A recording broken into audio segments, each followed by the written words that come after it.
Hello everyone and welcome back to Towergate. It is Towergate day number 1048.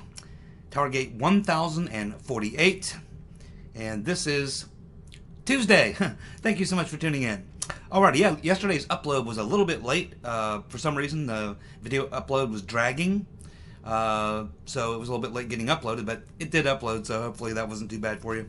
Anyway, we have a lot of news to cover today. Lots of news. So let's go ahead and get to it. Well, it looks like the long knives are coming out for Attorney General Bill Barr.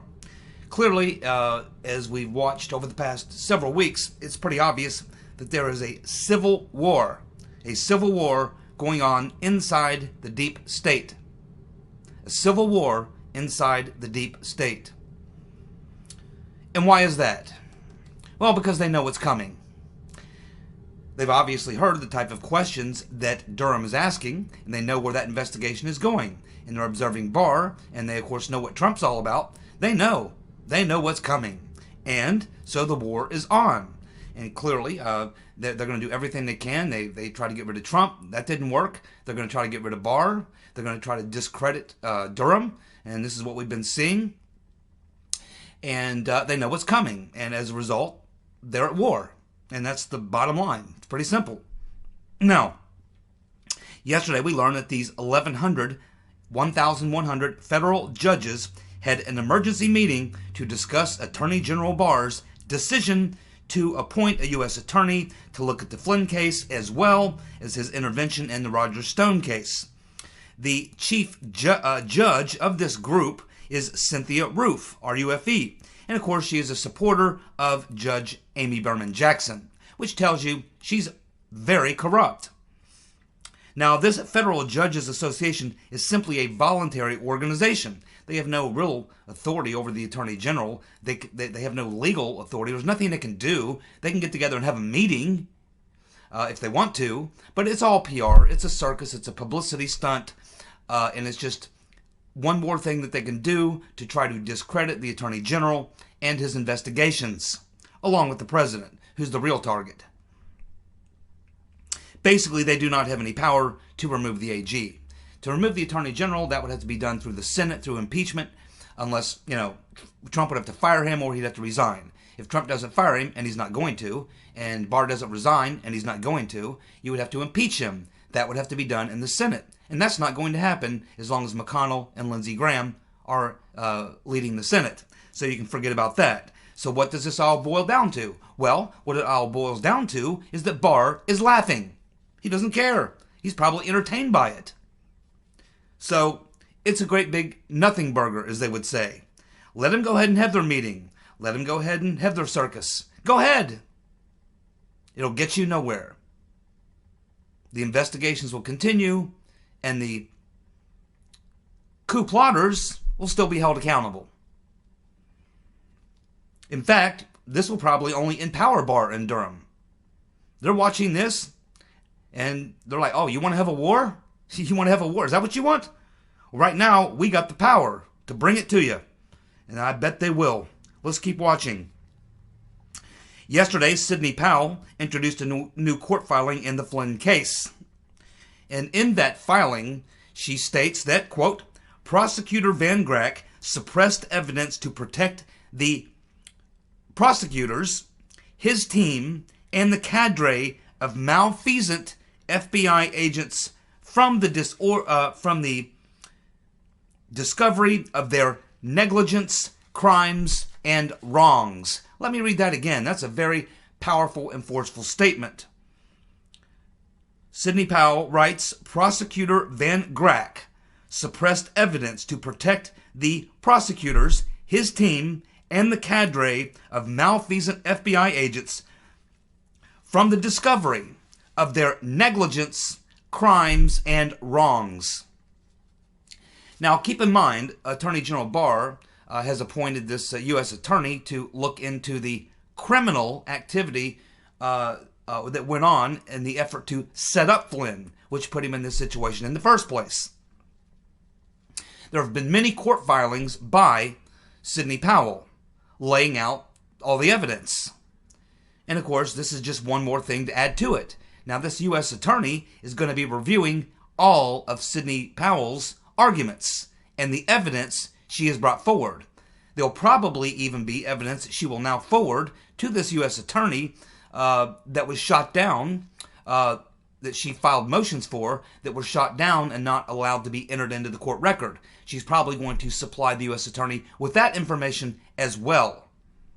And even, of course, we learned yesterday that this is not just, looking into or overseeing the case because the prosecutors quit in the Stone case or something like that. No, this is something completely different. This is actually a criminal investigation into how, well, I should say whether or not Flynn was set up and how it was done. And I think they're going to find that when they look at Sidney Powell's evidence and they look at all the particulars in the case, they're going to conclude exactly what Sidney Powell says is true, that it was a setup of Michael Flynn. I mean, we literally have Comey, the Weasel Jim, speaking to a crowd of people where he says, yeah, well, I knew the Trump administration was new. They didn't have their act together. Couldn't have got away with this with any other administration. So I sent a couple of guys over. Yeah, exactly. And we know what you sent them over to do, too. And it's all going to come out. And Weasel Comey, Jimmy the Weasel, is going down. Now, in response to the 1,100 federal judges getting together to come out with this statement against Attorney General Barr, we have Mitch McConnell, Kevin McCarthy, and Lindsey Graham releasing a statement in support of A.G. Barr and saying that efforts to intimidate A.G. Barr will fall woefully short. Exactly. Barr's laughing at him. They can do nothing to him. He's quite aware of the situation he is in. The man's not stupid. He knows he's at war with his own Justice Department. My guess is he's putting together a plan. We also have Eric Holder, who's coming out again, second time we've heard from him in 2 weeks, encouraging the DOJ and FBI officials not to resign following the Roger Stone sentencing, so that they can keep up their deep state shenanigans and protect the criminal lawyers over at the DOJ and the FBI. Yeah, Eric Holder, one of the most corrupt, if not the most corrupt, attorney generals ever, again, calling for essentially, he's calling for on one hand mutiny, but on the other hand, he's calling for them to stay in their jobs and not quit, because he wants to make sure they stay in there, because hell, he put a bunch of them in there, a bunch of partisan hacks, left-wingers, because he knows that they need to be there to keep protecting the criminals. And so that should not surprise us. Like I said, there is a civil war going on within the Justice Department. We also had Jimmy the Weasel Comey, also writing an op-ed in the Washington Post. That's his second op-ed in the last 2 weeks in the Washington Post. And again, same thing, attacking Attorney General Barr. You know, I don't know where Comey's coming from. He must think because he's SES that he has total protection and he can't be touched, that he's untouchable.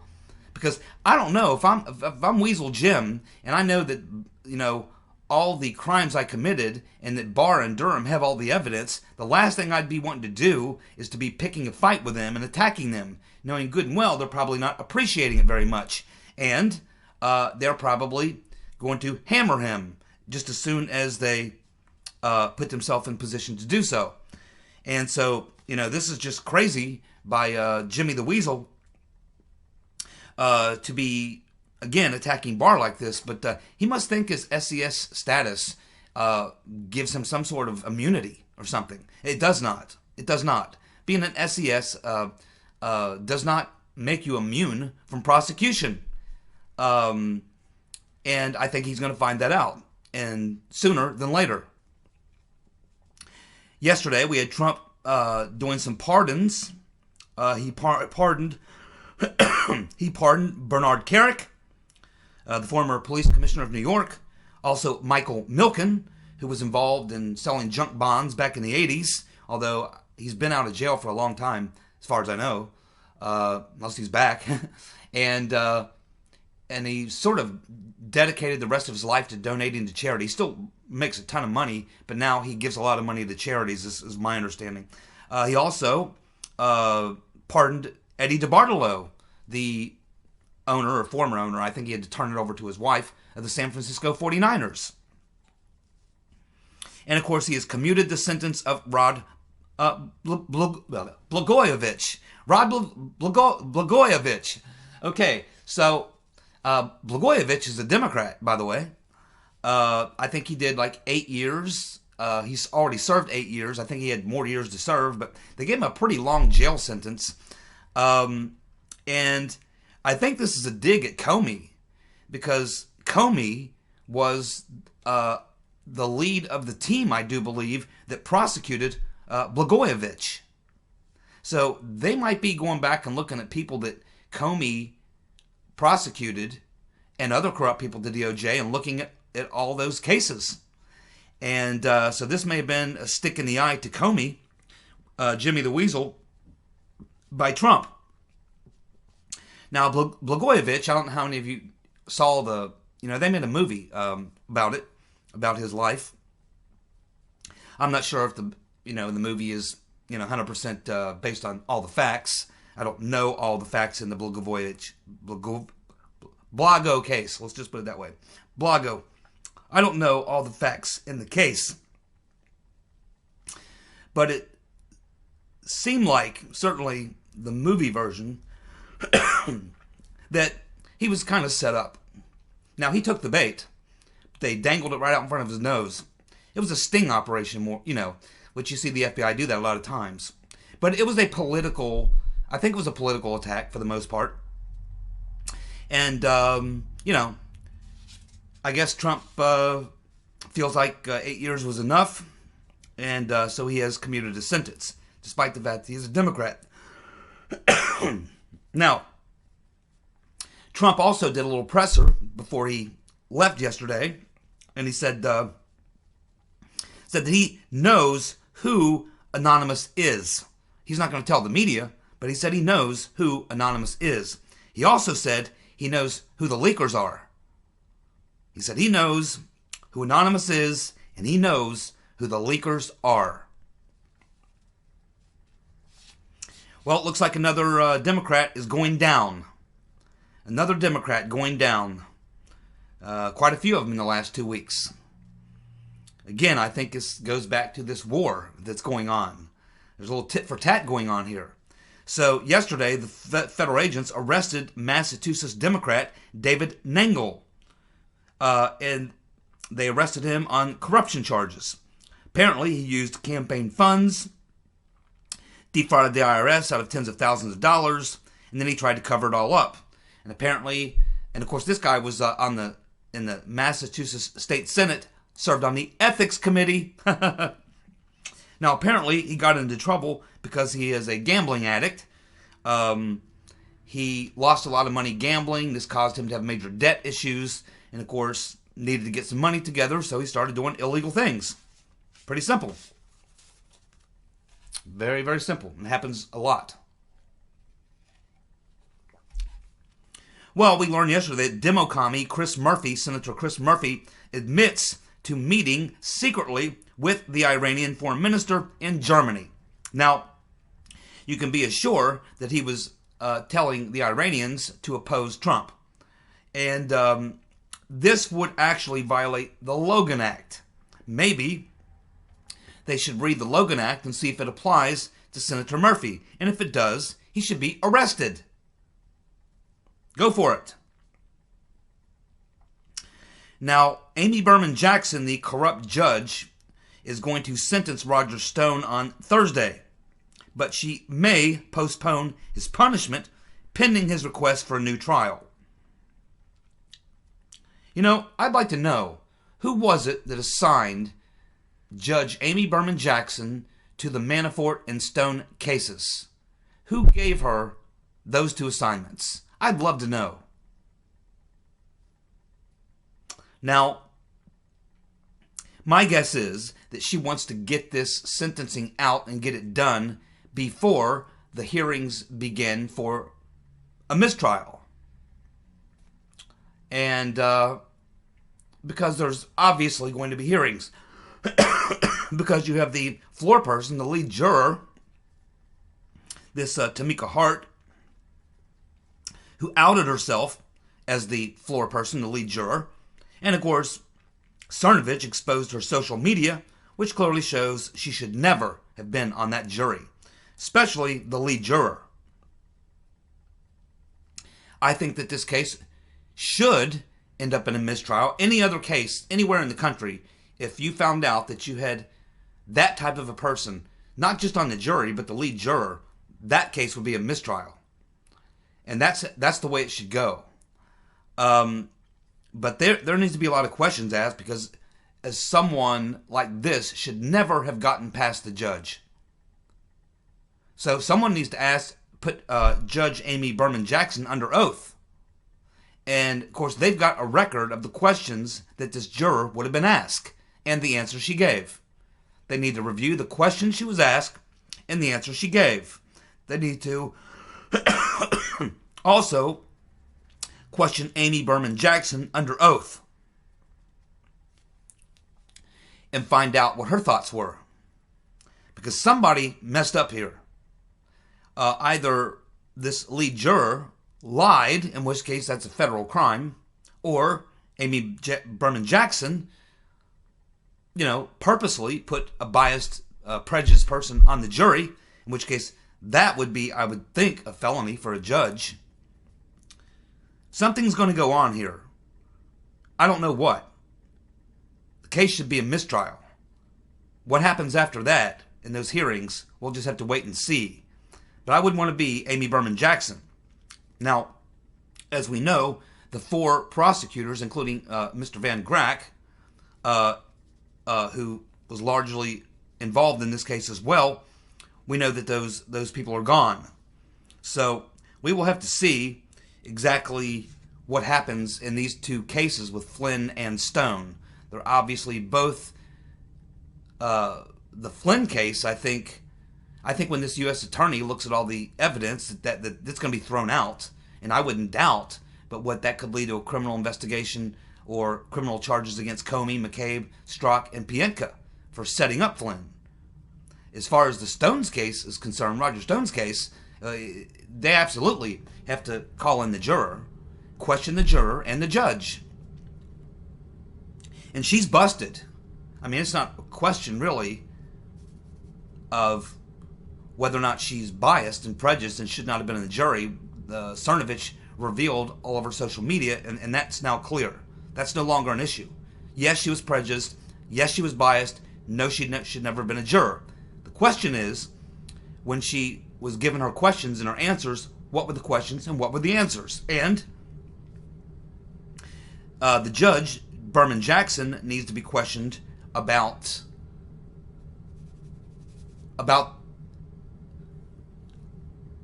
the questions she asked and how she dug into that, and whether or not she knew that this person was a former Democratic candidate for Congress, connections to the Democratic Party, a prejudiced person, and all these other things. That's what they need to find out. Someone's in trouble here. Maybe both of them. But I think the Roger Stone case is likely going to be a lot like the Flynn case, and you're going to see multiple delays, a lot of things going on, and eventually it's probably just going to peter itself out. So, that's where I see that going. And this whole thing, again, it could be just buying time for Durham to come out with his findings and start arresting people. Because once Durham comes out with his findings about what really happened, all these people will be exposed, and then it will become a fruit of the poisonous tree argument, and all these people could be commuted or pardoned by the president based on the fact that it was all based on fraud. So I think that there may be some efforts by Barr to delay things, to give Durham a little more time. It's kind of looking that way to me.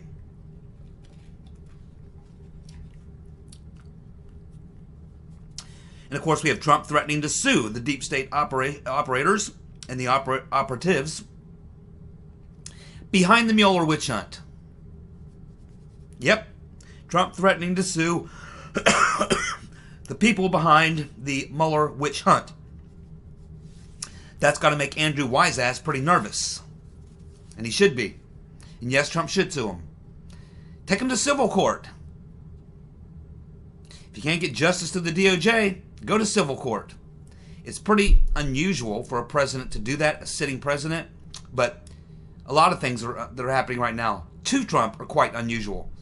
And if he can do it, I sure as hell would. He can afford it. Joseph Mifsud.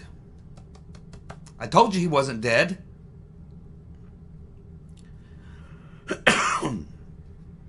The Gateway Pundit has recent photos that prove Mifsud is alive and well.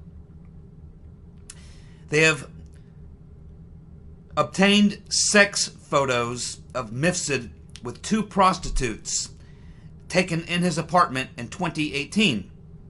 Of course, we know that he released an audio recording in November of 2019.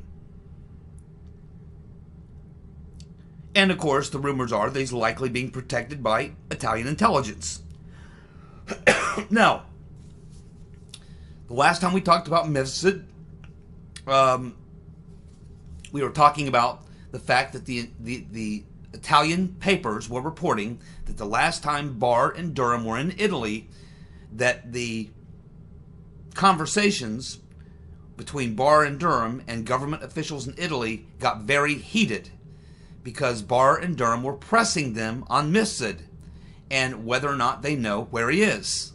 And apparently, they're saying they don't know where he is. And from the story that we covered here, the Italian media did report that Barr and Durham weren't buying it. Barr and Durham believe the Italian government is lying to them, basically in a nutshell. So I'm sure there'll be more to come, and we don't really know what Durham has uncovered on Mifsud. But we know that there's a rumor, well, it's not even a rumor, we know that Mifsud and Jimmy the Weasel, Comey, were both in Australia during the same week. And it's being suggested that they possibly had a meeting. So maybe Jimmy the Weasel can tell Durham about what he knows about Mifsud.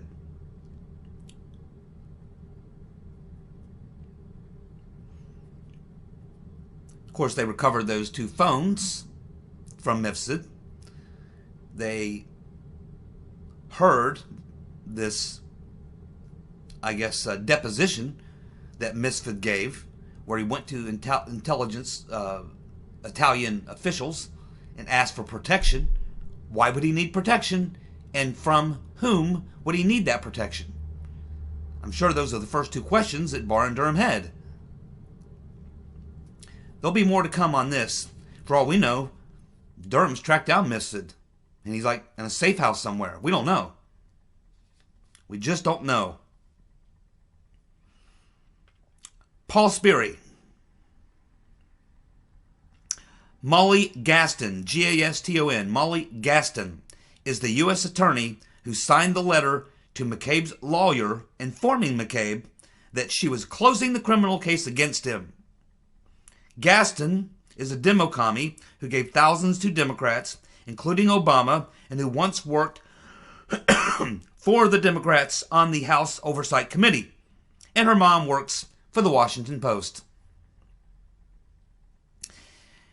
Yeah, there you go. Well, catching up on some of the political stuff, we have Bernie attacking Bloomberg, calling him an oligarch and a racist. We have Liawatha, Elizabeth Warren, attacking Bloomberg, calling him an egomaniac. Also true. At the same time, we have Bernie supporters brawling at one of his rallies. Of course, we know there's a lot of different factions within the commie Bernie crowd, and some of them are quite violent. Bernie is making a huge mistake by not putting the kibosh on this. I mean, I'm sure he's seen the Veritas stuff. I'm sure he's aware of the fact that Bernie supporters are attacking not just Trump supporters, but attacking other Democratic candidates' supporters, physically attacking them. Now, if you want to take out Bernie and you're the DNC, what an opportunity. You know, because everybody's got this stuff on tape. The Republicans got it. The DNC certainly has it. All the Veritas stuff, all the attacks on not just, again, Trump supporters, but also other Democrat candidate supporters by Bernie bros. This is all, this is all information that these political campaigns have. The DNC certainly has it. Now, if the DNC wants to destroy the Bernie movement and harm the Bernie movement and slow it down, they could very easily introduce a couple of agent provocateurs into the crowd at a couple of Bernie Sanders rallies and start an all-out brawl in the damn Bernie rally. I mean, that's the kind of things that they can do. And it's probably something that's in their plans. That's what I would do. If someone hired me and said, okay, we need you to take out Bernie. Okay, it's easy. His supporters, he speaks in front of thousands and thousands of people who, while they're all there to support Bernie, there are factions within them that hate each other. So turn them against each other. Throw some agent provocateurs into the mix and let them start fighting. Start the fight because we know they're violent people. And then let's get that on video of Bernie Sanders events starting to break out in nothing but pure violence and chaos. One right after the other. Just keep doing it. That will destroy him. Watch and see. We'll see if they pick up on that. Well, we have the Rotten Reverend Clinton in Puerto Rico pushing for Puerto Rican citizens to be able to vote in U.S. presidential elections. The Rotten Reverend in Puerto Rico pushing for the Puerto Rican citizens to be able to vote in U.S. presidential elections. When asked if she would be interested in being Bloomberg's VP, she said flatly no. No. Just as I told you, the Rotten Reverend probably insulted. I would think she would be insulted at the idea that she would be a VP for Mini Mike. That would be insulting, I would think, to her. No, she's got other plans for a brokered convention. And as I said yesterday, Bernie, you can't have Bernie or Bloomberg. If the Democrats do Bernie or Bloomberg, they will completely isolate half of their party. They've got to find someone they can put in there who will be in the center. You're going to have something happen. They're not going to be able to go with a full Bernie. They can't go with the Bloomberg. It's just not going to work. They're going to have to find someone that they can insert that will do as little harm to the down ballot as possible. And I'm telling you, that person is likely the Rotten Reverend.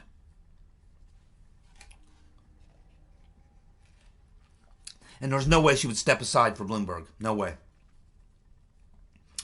Well, don't look now, but the Nevada caucuses are Saturday night. Now, as we learned a couple of weeks ago, after the Iowa caucus, we found out that the Nevada caucus uses that same shadow app that failed so miserably in Iowa. So obviously they figured out we're not going to use the shadow app. Unfortunately, that left them very little time to come up with an alternative. So there have been several people who've attended these meetings in Nevada where their meetings are being held for the supervisors, for all the precinct leaders, to tell them how they're going to count the votes and report the votes. And apparently, the people attending this meeting say, at the end of the meeting, total confusion. They don't seem to have a clue how they're going to do it. Apparently, they're going to use iPads and a Google program to tabulate the votes. Problem is, these senior citizens who volunteer to work on the polls there and work in these events don't even know what a fucking iPad is. That's a problem. That's a big problem. Now, you can bet that we're probably going to see something similar. I don't know if it'll be as bad as Iowa, but it appears that things could get a little ugly in Nevada as well. and they could have a lot of problems there, like they did in Iowa. We will see, and right now it looks like Bernie is going to win Iowa pretty handily. Last time I checked, he was at 28%. Had a new national poll come out yesterday. The new national poll shows Bernie leading and Bloomberg in at number 2 and Booty Boy dropping to number 5. And Biden's not even in the ether.